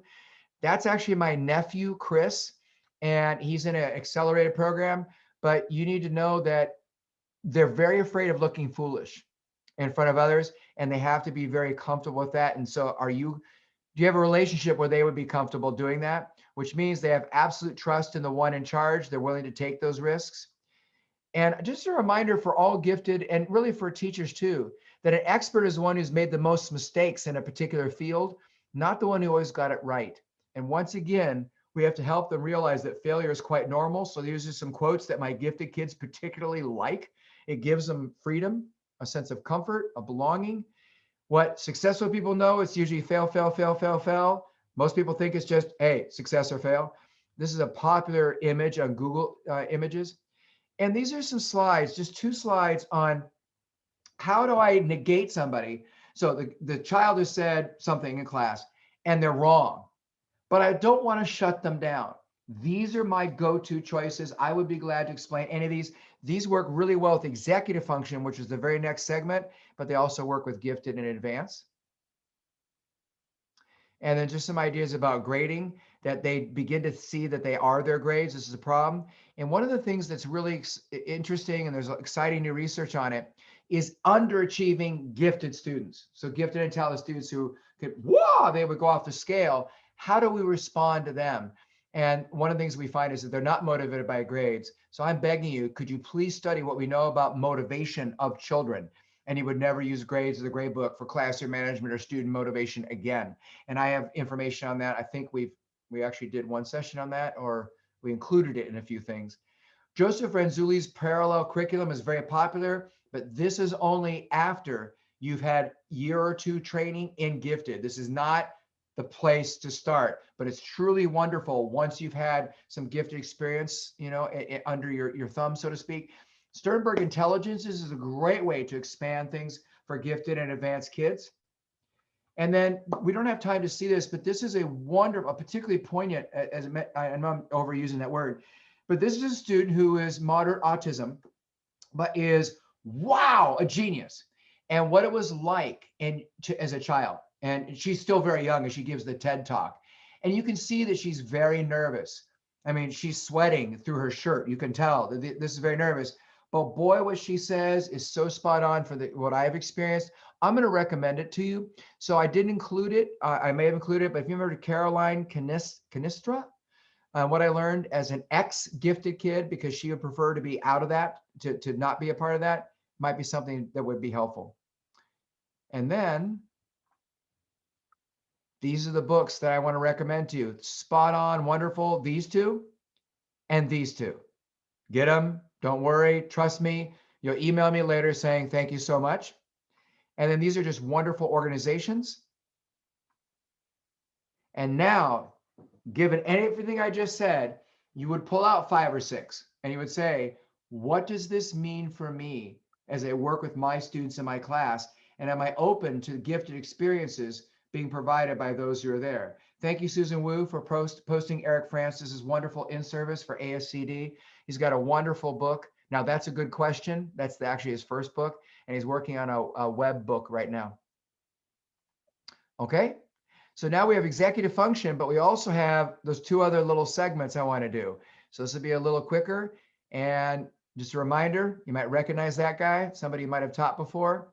But I'm going to skip this little story about me and my Volvo. Suffice to say this: when I was 16 years old, this was my car, and it was in a carport, and I was grabbing my books, thinking about other stuff, and I got a phone call about 15 minutes later as I was eating my after-school snack of snickerdoodles and milk or whatever it was, and it was a neighbor saying that my Volvo was now down the slope of my backyard, through the bushes, knocking over the fence, and into the huge, massive, unkempt field of the Catholic Church behind my house. Yep, that was me dealing with executive function, not being able to assimilate everything else and leaving the parking brake off and the car in neutral, not putting it in gear.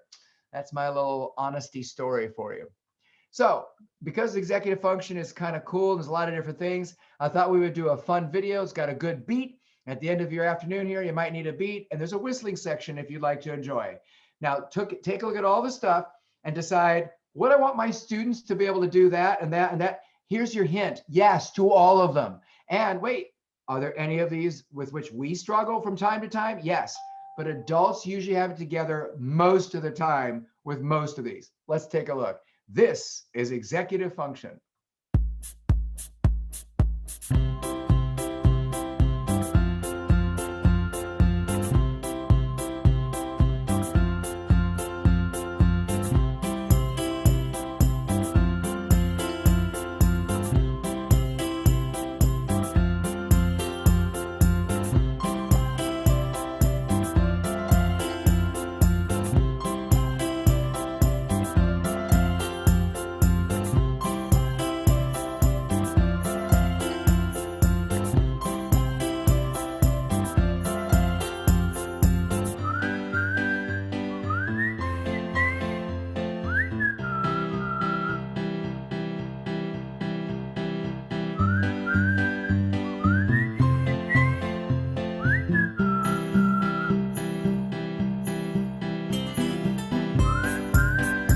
Hard.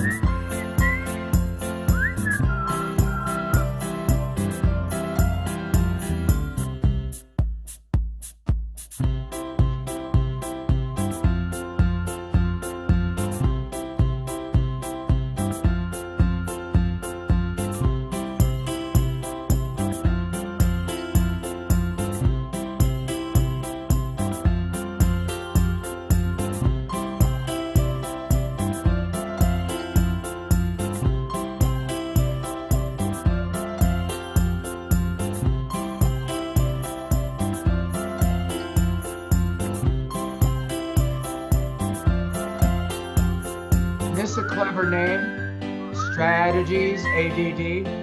Yeah, strategies.com. And he's out of Canada there, I believe. Okay. So now, as you go through this, what I gave you are some things to recognize.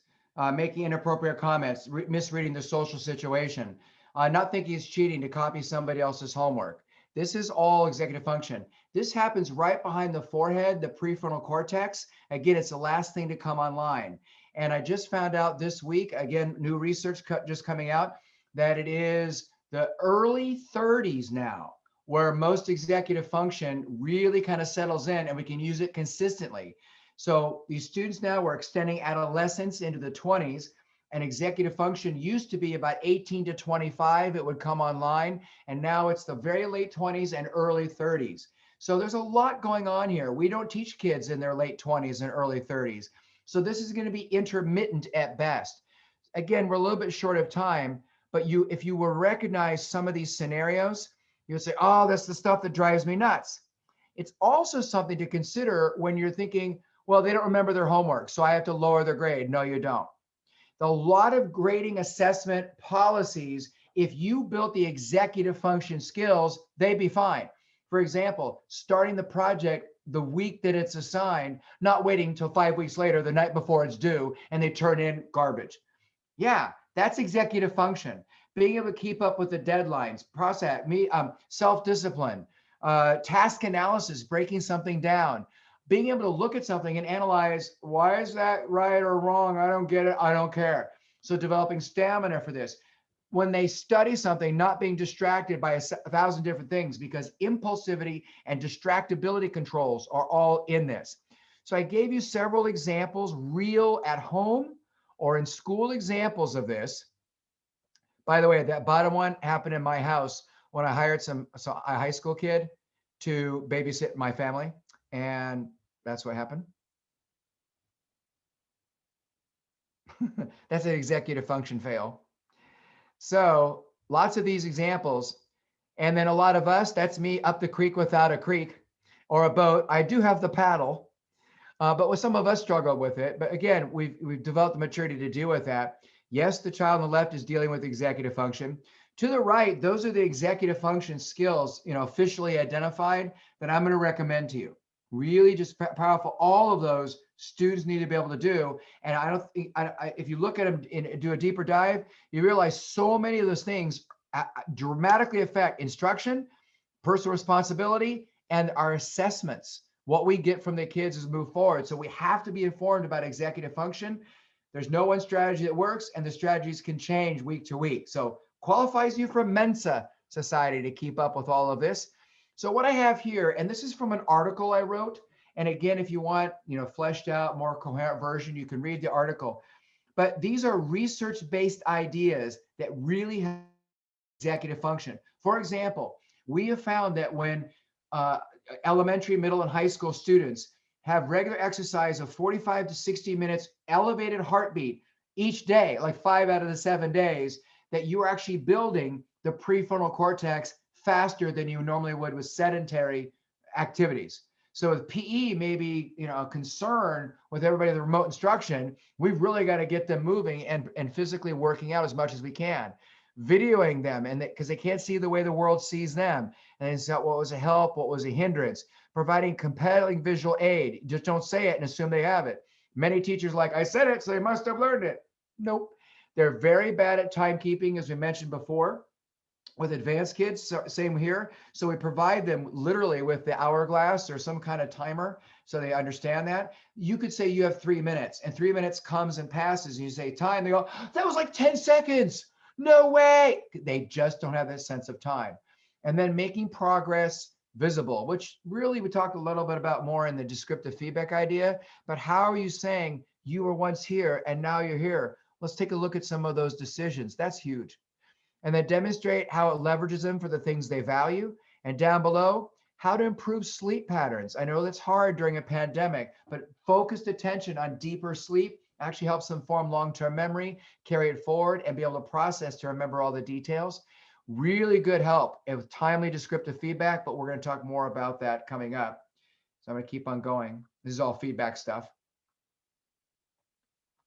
And then declutter and record due dates over and over, multiple places. Declutter as much as you can. And that means, as you see down below, regular book bag dumps and locker cleanouts. You don't do it once a semester, you do it once a week. Every Wednesday for the last 10 minutes, we will do, dump it out, organize. It might even be the old trapper keeper still in there. Boy, does this help. Oh yeah, that's where that was the whole time. And then we talk a little bit, we've talked in other sessions too about the emotional atmosphere is very supportive as they do that.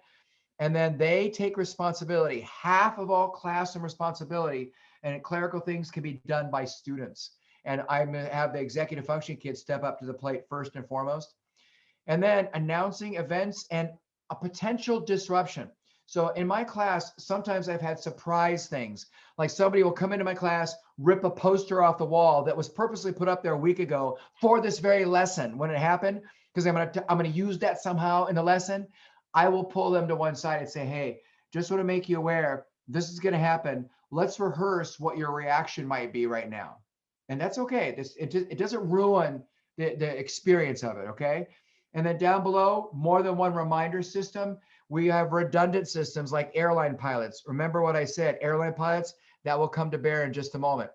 We confirm and reconfirm again. So basically I'll say, tell me the 3 things I just asked you to do. Like right after. Great. I'll walk away. I'll come back 2 minutes later. Hey, what were those 3 things? They'll roll their eyes in derision. Mr. Wormley, it was like 2 minutes ago. I know, just humor me. They say it. Great. Maybe 10 minutes or 15 minutes. I come back. Hey, what was that? And it gets to be a little bit of a game. If you have a good enough relationship, they realize you're an advocate, not adversarial. And then a day later, I will do the exact same thing. I know it gets obnoxious, but this is the kind of thing that really helps them begin to put the pieces together. I need to create a reminder system. And then you're going to successively minimize your queuing. So I might say, get out your laptop, do the file, or find this folder, do this, which is a very overt queuing. Next time I might just say, laptop, Jenny. So the name and the device. Next, I might just say, Jenny. Next time, I just might knock on a wall or turn a card over. I don't know. I might just say, hey, hey. And they know. I'm trying to minimize the queuing from being so overt. And it's a system of pulling away from that, successively minimizing that. And then this, we just did those slides. So I put them in there again because they apply to executive function, kids. And then this is Atul Gawande's checklist manifesto, taking it from airline pilots.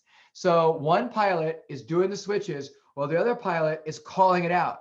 So you don't do this, look at your list and then do the switch. Look at that. No, somebody else is in charge of that. You're in charge of this. And it turns out you really find the stuff that's flawed. Well, he wrote this book about how we need to start doing that in hospitals because so many patients were dying.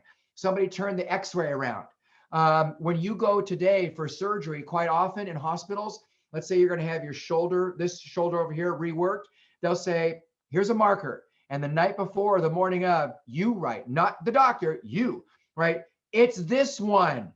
And then on this one, you write, not this one. So it's very overt.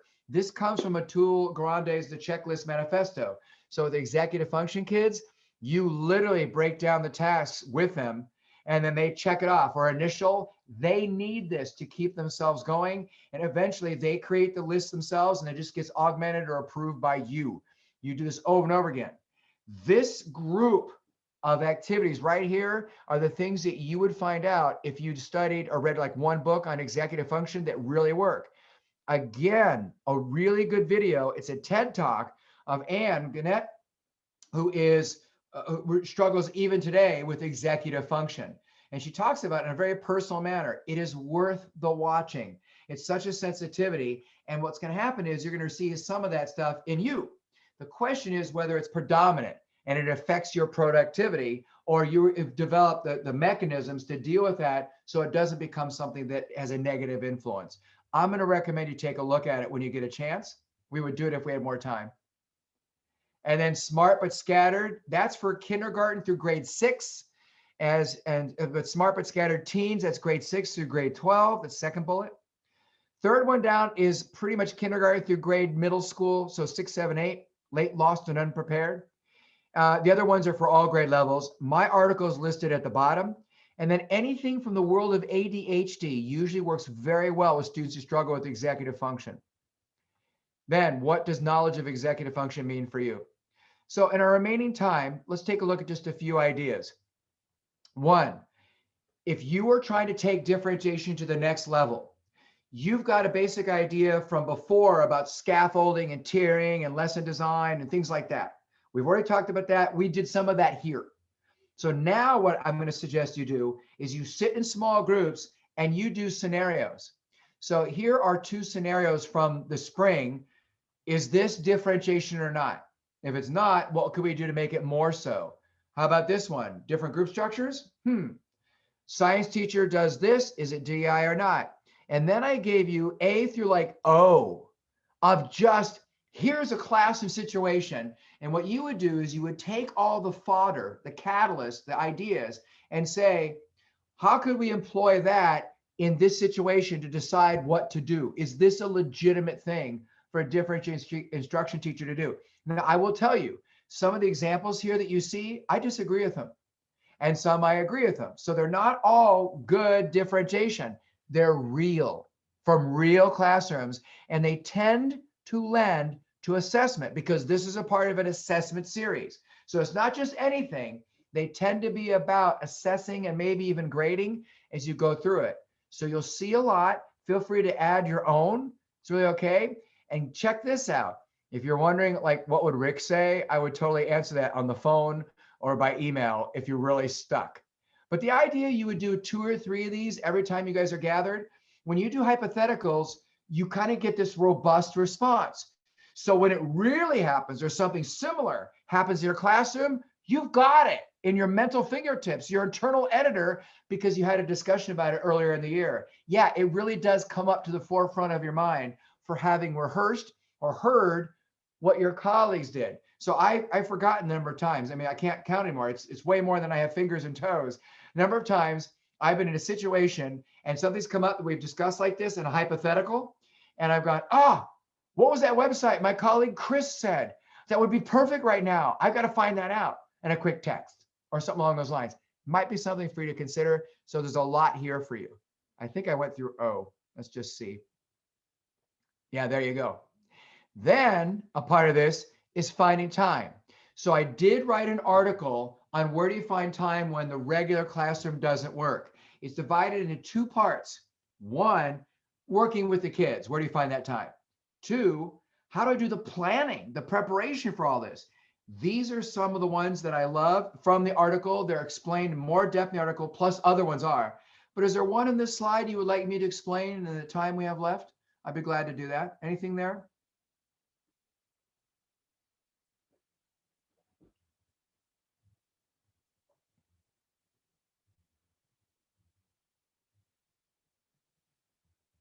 I'm assuming you're familiar with all those terms.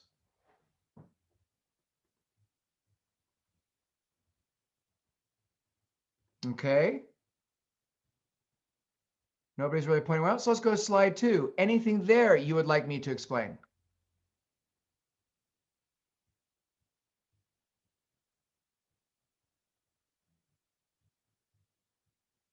Pretty straightforward. That second to last one, that includes executive function skills, like we've just described to you. Now wait, what about how do I improve my time as I plan and prepare? Take a look at the first of 2 slides. Again, this is all in the article. Is there anything there you'd like me to explain? Like at least one of them?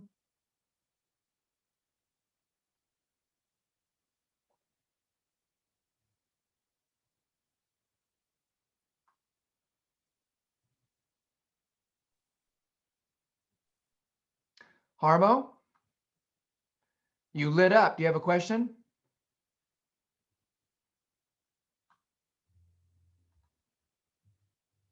SmartBrief. SmartBrief is free.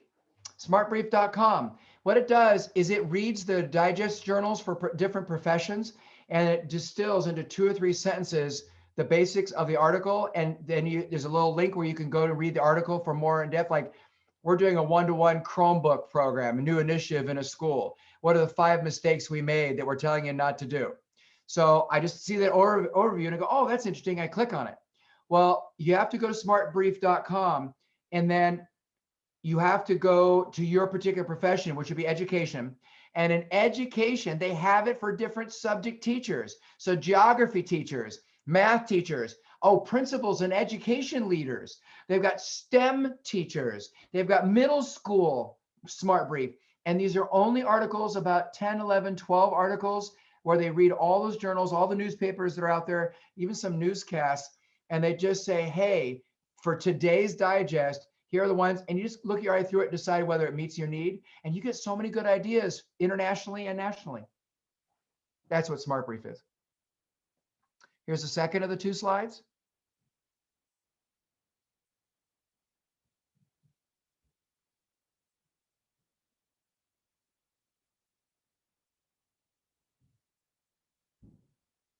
That last one, faculty portfolio of ideas, would more likely be digital today, but I include it there just in case. And the idea that anytime a teacher creates something, it goes into a file for anybody to use, in the department, and we build on each other. And at the end of the year, we've got this portfolio of really incredible intelligence, so to speak, really effective ideas. How valuable is that to new teachers? And then to veteran teachers looking for a way to work with some new students to which they're not, or with whom they're not accustomed to working, or they just need something to kind of spice up what they do because they've grown complacent. And imagine that we pull that binder out, the electronic one or the physical one, from years past, and we've kept it for 20 years, 20 years of building wisdom. Wow, what a treasure house. That's what an FPI is there at the bottom. Okay, and a reminder that education apps might help you do some of that assistance with a lot of the kids. These are just some of the ones that I've used or colleagues have used to great advantage.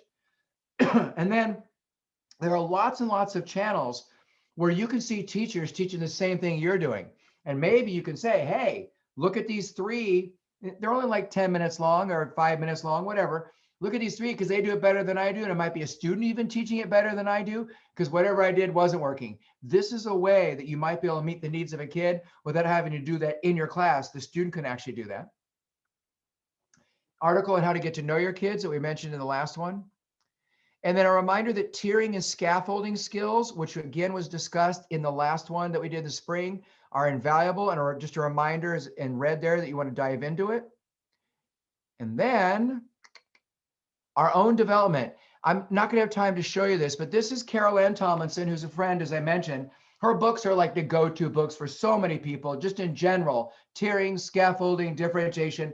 This video, and again, you'll see this on YouTube because it's in a lot of different, it's housed in a lot of places, is about, hey, what do you do first? And I would love to give you recommendations on that if you like. So if you want to type in Carol Ann Tomlinson, this was not in your handout. I was just going to show it to you live. And, a fairly common. And then this idea that you would become a mini expert in these areas where you've got students who represent these particular challenges or strengths in your class. And then you get up to speed in cognitive science, how the mind learns. Here are some examples of those things. You get up to speed in assessment and grading in a differentiated class. You get up to speed in building your own personal repertoire with this stuff. And I gave you 2 slides on that. And then if you would like, Carol's website is Differentiation Central that you see right there. But we have a thing here in Virginia called TTAC.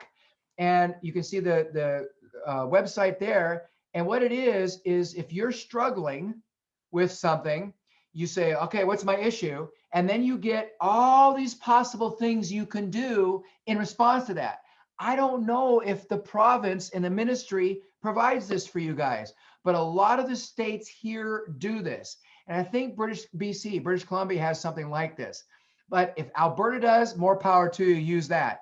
But you might avail yourself of all these wonderful resources of, hey, here's the issue. Now, what are my possibilities? And these are the practical books. What we've been talking about this time and the last time is really kind of expressed as overview in that black cover in the upper right-hand corner with the colorful lettering. That's my book on differentiation lesson design. Oh, there it is blown up. Sorry, I didn't know it was there. The one on the right is the assessment grading side of it. And the one on the left is what we discussed yesterday, which is summarization techniques to process and great ways to differentiate. And these are just wonderful resources for you. I would love to just really brainstorm with you if there's anything coming to mind down the road where you're struggling. But my goal right here is to make this so compelling you find it interesting enough to pursue. And second, you found something you can use and carry forward. Thank you so much for your time. Late in the afternoon. Enjoy the rest of your evening. Great. So behalf on ERLC, thank you so much for joining us, Rick, and sharing your expertise with differentiated learning. I'm going to put in the chat box the link again to Rick's upcoming session on December 3rd. And so you can just register for that at ERLC. Thank you so much for joining us today and have a great evening. Thanks, guys.